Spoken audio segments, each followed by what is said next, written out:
નમસ્કાર દર્શક મિત્રો, હું નીલમ સોલંકી વિશ્વાસ 24 ગુજરાતી ન્યૂઝમાં આપનું હાર્દિક સ્વાગત કરું છું। હવે નિહાળો આજના મુખ્ય સમાચાર। જિલ્લા મથક પાલનપુર ખાતે આમ આદમી પાર્ટી બનાસકાંઠા દ્વારા રાજકોટ ગેમ ઝોન અગ્નિકાંડમાં હોમાયેલા મૃતકોને શ્રદ્ધાંજલિ આપવા માટે નવા બસ સ્ટોપથી સરકારી વસાહત સુધી કેન્ડલ માર્ચ કરી 2 મિનિટનું મૌન રાખી શ્રદ્ધાંજલિ આપવામાં આવી,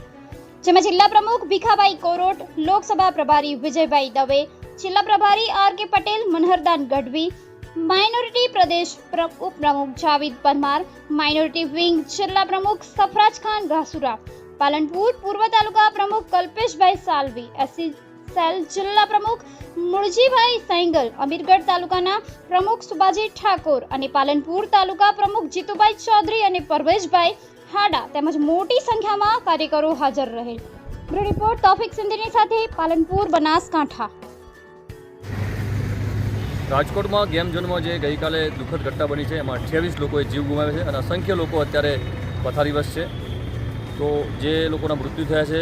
એમના આત્માને ભગવાન પરમધામમાં વાસ આપે અને એમના આત્માને શાંતિ આપે, એના માટે આમ આદમી પાર્ટી બનાસકાંઠાએ આજે પાલનપુર ખાતે કેન્ડલ માર્ચ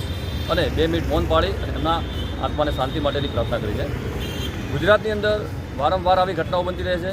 સૌપ્રથમ સુરતથી ચાલુ કરીએ, સુરત, બોટાદ, વડોદરા, મોરબી અને અમદાવાદ, એના પછી આજે રાજકોટની ઘટના ઘટી છે। એમાં ક્યાંક ને ક્યાંક તંત્રની લાપરવાહી સામે આવે છે। ગઈકાલે રાજકોટ ગેમ ઝોન ખાતે જે અગ્નિકાંડ થયો એમાં કેટલાક નિર્દોષ નાગરિકો મૃત્યુ પામ્યા છે, એમાં વધારે બાળકોના ભોગ લેવાયા છે અને જે માતા પિતા કે જે પરિવારના સભ્યો એ જાણતા પણ નહીં હોય કે અમારા જે પરિવારના સભ્યો કે નાના બાળકો જે છે એ આનંદ પ્રમોદ કરવા માટે ગયા છે, એ ક્યારેય પાછા નહીં આવે અને એક એવી દુઃખદ ઘટના બની છે કે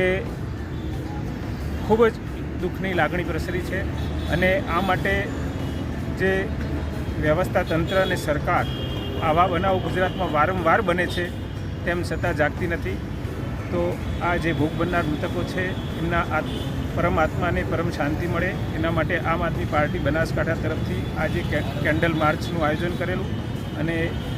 2 મિનિટ મૌન પાડીને તેમને શ્રદ્ધાંજલિ અર્પિત કરી, પણ સાથે સાથે સંવેદના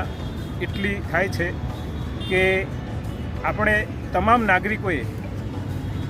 એ રીતે વિચારવું જોઈએ કે આ જે મૃતકો જે છે એ મારા પોતાનું બાળક હોય, મારા પરિવારનો સભ્ય હોય તો શું થાય, અને આ રીતે દરેક નાગરિક સંવેદના જે ખોઈ બેઠેલા છે એ સંવેદનાથી વિચારતા થશે અને ક્યાંય પણ આવા બનાવોથી સરકારની નિષ્ફળતા અને તંત્રની નિષ્ફળતાના કારણે નિર્દોષ લોકો જીવ ખોવે છે।